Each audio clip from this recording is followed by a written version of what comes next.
Unjuk rasa di berbagai wilayah di Indonesia sejak Senin 25 Agustus 2025 hingga menyebabkan jatuhnya korban jiwa.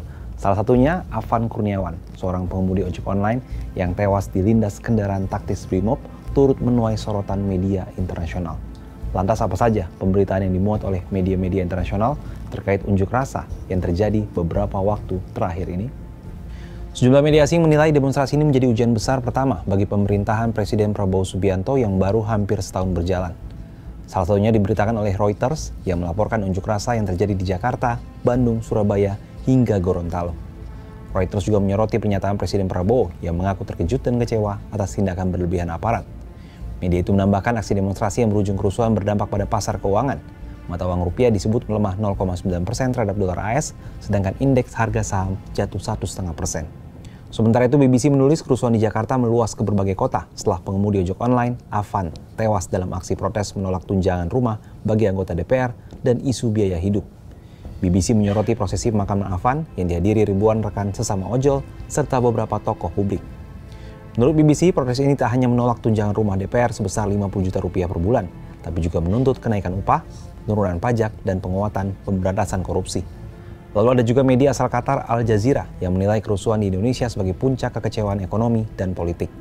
Media asal Qatar itu menyoroti laporan yang menyebut anggota DPR mendapat tunjangan rumah 50 juta rupiah per bulan, hampir 10 kali lipat upah minimum Jakarta, dan 20 kali lipat upah minimum di daerah miskin.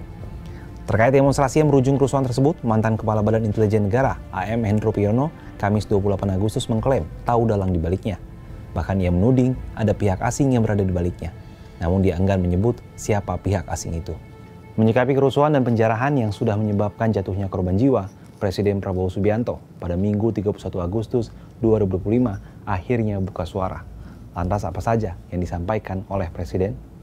Selesai pertemuan dengan pimpinan MPR, DPR, DPD, dan para ketua umum partai politik di Istana Kepresidenan, Prabowo menyampaikan sejumlah hal.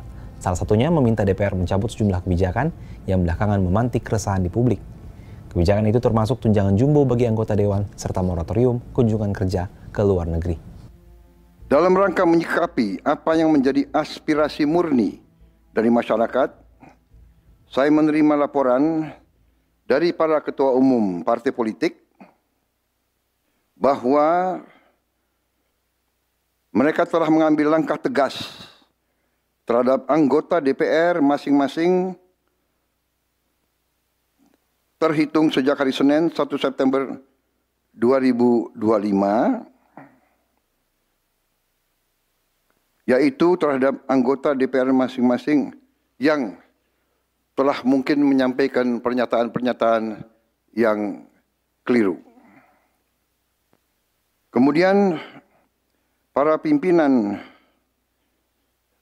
DPR menyampaikan akan dilakukan pencabutan beberapa kebijakan DPR RI, termasuk besaran tunjangan anggota DPR dan juga moratorium kunjungan kerja ke luar negeri.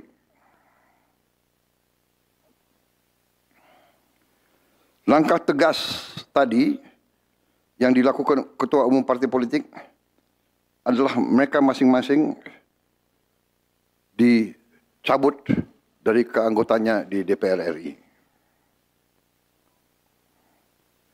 Dan juga para pimpinan DPR telah berbicara dan para ketua umum partai juga sudah menyampaikan melalui ketua fraksi masing-masing bahwa para anggota DPR harus selalu peka dan selalu berpihak kepada kepentingan rakyat.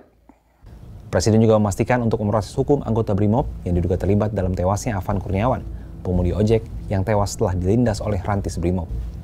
Prabowo juga menegaskan bahwa pemerintah menghormati kebebasan berpendapat masyarakat sepanjang disampaikan secara damai. Namun Prabowo menegaskan jika dalam pelaksanaan aksi tersebut berubah menjadi tindakan anarkistis, maka hal itu sudah masuk dalam kategori pelanggaran hukum.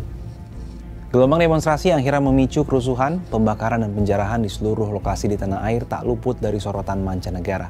Tentunya dunia mencermati situasi keamanan di Indonesia, sebab jika situasi kian keruh, bakal berpengaruh buruk pada iklim dunia usaha dan investasi.